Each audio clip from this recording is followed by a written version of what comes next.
Bhushan jewellers, अनमोल रिश्तों के लिए। हिमाचल प्रदेश उच्च न्यायालय के कार्यवाहक मुख्य न्यायाधीश न्यायमूर्ति रवि मलिमत ने शनिवार को सरकाघाट में अतिरिक्त जिला एवं सत्र न्यायालय का उद्घाटन किया। संयुक्त कार्यालय भवन में स्थापित इस न्यायालय से सरकाघाट और धर्मपुर क्षेत्र की 109 पंचायतों के लगभग 2 लाख से अधिक लोगों को न्यायिक सुविधा प्राप्त होगी।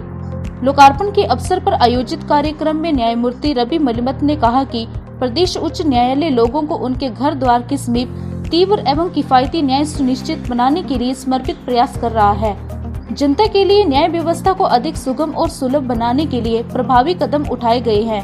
उन्होंने न्यायिक प्रक्रिया को अधिक जनमुखी बनाने के लिए बार एसोसिएशन और न्यायाधीशों के मिलकर काम करने की जरूरत को रेखांकित किया। उन्होंने नए कोर्ट के लिए बधाई देते हुए सभी संबंधित न्यायिक अधिकारियों और बार एसोसिएशन से इसे लेकर अपनी जिम्मेदारी समझने और गुणात्मक काम करने को कहा। प्रदेश उच्च न्यायालय के न्यायाधीश न्यायमूर्ति सुरेश्वर ठाकुर ने क्षेत्र के लोगों को अतिरिक्त जिला एवं सत्र कोर्ट मिलने पर बधाई दी। उन्होंने संबंधित अधिकारियों को सरकाघाट में अलग से एक न्यायिक परिसर बनाने की संभावनाएं तलाशने को कहा, ताकि न्यायिक प्रक्रिया से जुड़ी सारी व्यवस्था एक ही जगह पर उपलब्ध हो सके। उन्होंने जिला प्रशासन से लंबित राजस्व मामलों के शीघ्र निपटारे को भी कहा। कार्यक्रम में प्रदेश उच्च न्यायालय के न्यायाधीश न्यायमूर्ति विवेक सिंह ठाकुर ने न्यायिक अधिकारियों और वकीलों से लोगों को तीव्र गति से न्याय प्रदान करने के लिए मिलकर काम करने का आग्रह किया। उन्होंने कहा कि अभी तक क्षेत्र के लोगों को न्याय प्राप्त करने के लिए मंडी तक का सफर तय करना पड़ता था, जिससे लोगों को कई तरह की दिक्कतें होती थी। इस कोर्ट के खुलने से ऐसे सभी लोगों को सहूलियत होगी। प्रदेश उच्च न्यायालय के न्यायाधीश न्यायमूर्ति सत्येन वैद्य ने विश्वास जताया कि ये न्यायालय न्यायिक व्यवस्था को मजबूत बनाने में बड़ा सहायक होगा।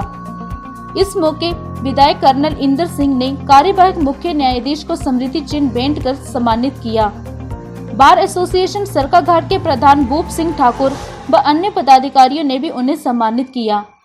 जिला एवं सत्र न्यायाधीश मंडी RK शर्मा ने इस अवसर पर कार्यवाहक मुख्य न्यायाधीश और अन्य गणमान्यों का स्वागत किया। सरकाघाट बार एसोसिएशन के वरिष्ठ सदस्य अधिवक्ता PS तपवाल ने धन्यवाद प्रस्ताव प्रस्तुत किया। कार्यक्रम में कार्यवाहक मुख्य न्यायाधीश की धर्म पत्नी स्वरूपा मलिमत व पुत्री संब्रह्म मलिमत, सरकाघाट के विधायक कर्नल इंद्र सिंह, जिला एवं सत्र न्यायाधीश मंडी RK शर्मा, सरकाघाट के अतिरिक्त जिला एवं सत्र न्यायाधीश जिया लाल आजाद, नगर परिषद सरकाघाट की अध्यक्ष अनूप कुमारी, उपायुक्त अरिंदम चौधरी, पुलिस अधीक्षक शालिनी अग्निहोत्री, अतिरिक्त महाधिवक्ता नरेंद्र गुलेरिया, जिला न्यायवादी Kulbhushan Gautam, SDM Sarkaghat Rahul Jain, bar association Sarkaghat के प्रधान भूप सिंह ठाकुर, बार एसोसिएशन मंडी के प्रधान नीरज कुमार, बार एसोसिएशन सरकाघाट के उपाध्यक्ष वर्षा ठाकुर, सचिव विदेश पालसरा सहित अन्य अधिवक्ता एवं न्यायिक व प्रशासनिक अधिकारी मौजूद रहे। लंबे समय से अपेक्षित था, क्योंकि ये कोर्ट बहुत पहले क्रिएट हो गई थी, लेकिन शुरुआत करने में कभी न कभी कोई ना कोई अड़चन आ रही थी। किंतु जब से,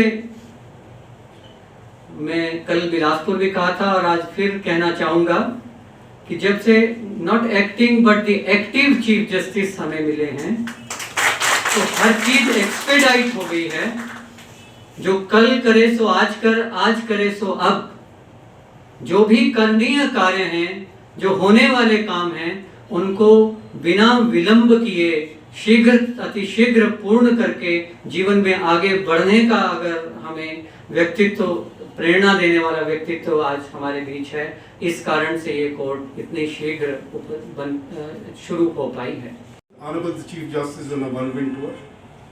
He has dedicated during the course of his whirlwind tour courts at Janjuta. He has inaugurated this court.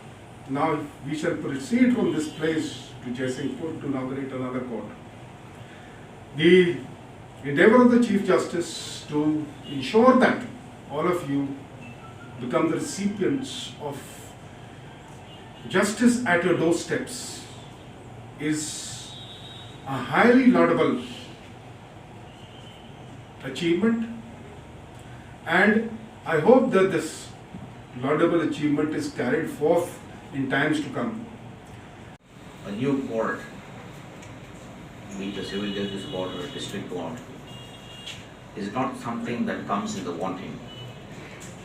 There are so many decisions that go into play when a court is sanctioned, when we go into its construction, when we go into the posting of officers and all related matters. The only thing that weighs with the High Court when a new court is to be established is whether it results in access of justice to everyone in the state. There are various remote areas which do not even have access to any kind of civilization, especially in the state of Himachal Pradesh. And as society grows, as population grows, the injustice also grows. That is why that courts are being established as close to the people as possible. An establishment of a court and getting justice to the doorstep does not end by a mere inauguration, a mere couple of speeches and things like that. It does not end there. It's just a small step. The contribution of the bar, the way they fight for the cause of the litigants, that becomes a very important step in the dispensation of justice. It is they who are in the touch with the litigants. It is they who know their problems. It is they who transact with them on a day-to-day basis. It is for them to fight for the cause of the litigants. And when such a right, a violation of such a right is brought to the court, it is then that the justice is delivered by the judges. Therefore, I would feel that today is not just a day of celebration, but a day for all of us to rededicate ourselves in the cause of the dispensation of justice. We must take a pledge that on the creation of a new court, there are greater responsibilities not only on the judges but more so on the bar. The quality of the bar would ultimately result in the quality of justice that is being delivered. Himachal plus news के लिए भामला से नरेश कुमार की report.